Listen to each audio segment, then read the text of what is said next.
సంప్రదాయ పంటలకు భిన్నంగా యాపిల్ బేర్ సాగు చేపట్టాడు వరంగల్ జిల్లా సింగారం గుంటూరుపల్లికి చెందిన రైతు ఇన్నారెడ్డి. 2 ఎకరాల పొలంలో 3 ఏళ్ల క్రితం పంట సాగు చేపట్టాడు. సామాజిక మాధ్యమాల ద్వారా సాగు వివరాలు తెలుసుకున్న ఈ రైతు భద్రాచలానికి చెందిన రైతు వద్ద నుంచి అంటు మొక్కలను తెచ్చి నాటుకున్నాడు. Kashmir apple ber, Balsundar, honey apple ber వంటి 3 రకాలను సాగు చేస్తున్నట్లు రైతు చెబుతున్నాడు. ఎప్పటికప్పుడు చేపట్టే మేలైన యాజమాన్యంతో చీడపీడల్ని నివారించుకుంటూ మంచి దిగుబడుల్ని తీస్తున్నట్లు రైతు అనుభవాల్ని తెలియజేస్తున్నాడు.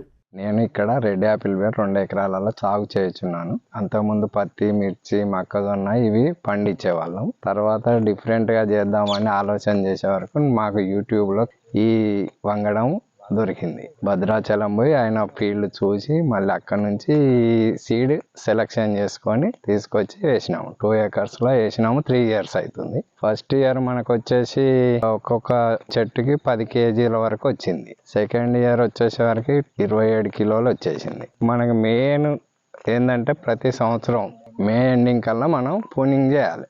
భూమికి 1 feet వదిలిపెట్టి కట్ చేయాలి. కట్ చేసినాక పిలకలు వస్తాయి, 10-20 వస్తాయి. మనం 1 లేదా 2 ఉంచుకోవాలి. ఏది మంచిగా చక్కగా ఉన్నది చూసి దాన్ని మనం ఉంచుకొని కదయన్ని తీసేయాలి. అట్లా ఒక 6-7 సార్లు వస్తాయి. 6-7 సార్లు తీసేయాలి. ఉన్న 2 మంచిగా మెయింటైన్ చేసుకుంటా, మంచిగా మందులు కొట్టుకుంటా, డ్రిప్ వాటర్ ఇచ్చుకుంటా, ఫర్టిలైజర్ ఇచ్చుకుంటా.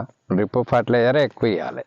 అప్పుడు చెట్టు మంచిగా వస్తుంది, నీట్గా వస్తుంది. మనకి పూత స్టార్ట్ అయిన అంతకుముందు తక్కువ 1-2 సార్లే మనం పెస్టిసైడ్స్ కొడతాం. పూత స్టార్ట్ అయిపోయింది ఎప్పుడైతే స్టార్ట్ అవుతుందో ప్రతి 10 days 15 days మనం పురుగు చూసుకుంటూ ఉండాలి. ఆకు వెనక గుడ్లు పెడుతుంది. ఇది ఒక్కొక్కటి మనకి ఫస్ట్ పడ్డప్పుడు 140 రూపీస్ పడ్డది. ఫస్ట్ సంవత్సరం మనకి మొక్కలో పెట్టుబడి వెళ్ళింది, ఆడికి వచ్చింది సార్. సెకండ్ ఇయర్ మనకి ఖర్చులన్నీ పోను ఒక 4 lakhs మిగిలింది 2 acres లో.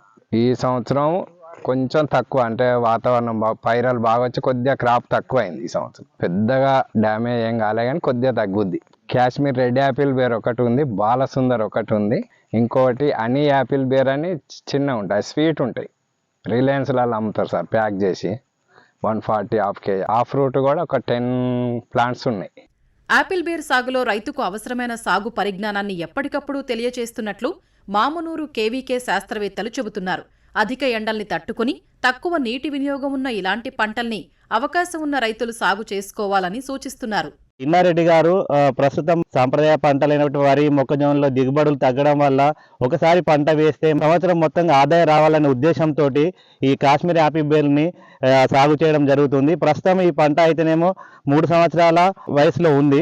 2వ సంవత్సరం నుంచి దిగుబడి స్టార్ట్ అయింది. 3వ సంవత్సరం నుంచి మనకు దిగుబడి అనేది ఎక్కువగా వస్తుంది. వేసవిలో ముఖ్యంగా చూసుకున్నట్టయితే ఫిబ్రవరి, మార్చి నెలలో కూడా అధిక ఉష్ణోగ్రతను తట్టుకుంటుంది కాబట్టి, దాంతోపాటు నీటి వసతి తక్కువగా ఉండి తక్కువ నీటిని వినియోగించుకుంటుంది కాబట్టి మనకు తక్కువ నీటి వసతి ఉన్నటువంటి రైతులు ఈ పంటను ఎంచుకొని అధికంగా దిగుబడులు సాధించవచ్చును. ఈ పంటల్లో మనకు చీడపీడలు అనేది తక్కువగా ఆశించి నష్టపరుస్తాయి. ముఖ్యంగా చూసుకున్నట్టయితే పండు ఈగ, కాయతొలుచు పురుగు అనేది చీడలు ఈ పంటను ఎక్కువగా ఆశించే ఆస్కారం ఉంది. ముఖ్యంగా మనం ఈ పండు ఈగల కోసం అయితే మనము ఎరను వాడుకోవాలి. మిథైల్ యూజిన్ అనే ఎర దొరుకుతుంది. ఈ ద్రావణాన్ని 1 లీటర్కి 1 ml కలుపుకొని దానితో పాటు 1 ml మలాథియన్ అనే రసాయనిక మందును ఒక ట్రేలో మిక్స్ చేసుకొని మనం 1 ఎకరంలో 10 ట్రేలు పంటలు అక్కడక్కడ పెట్టుకున్నట్టయితే పండు ఈగ, తల్లి పురుగులు అనేటివి అట్రాక్ట్ అయ్యి దానిలో ద్రావణంలో పడి చనిపోతాయి. సో అయితే ఈ పంటలో ముఖ్యంగా రైతులు ఒకటి గుర్తుంచుకోవాలి, ప్రతి సంవత్సరం కొమ్మ కత్తిరింపు అనేది విధిగా చేయవలను. కొమ్మ కత్తిరింపు బాగా చేస్తే దిగుబడి ఎక్కువ రావడానికి ఆస్కారం ఉంది. పంటల సాగులో అందివచ్చిన నూతన విధానాల్ని అందిపుచ్చుకుంటూ మార్కెట్ డిమాండ్ను అనుసరించి పంటల సాగు చేపడితే నష్టాలను కొంతవరకు తగ్గించుకునే అవకాశం ఉందంటూ ఉద్యాన శాఖ అధికారులు సూచిస్తున్నారు.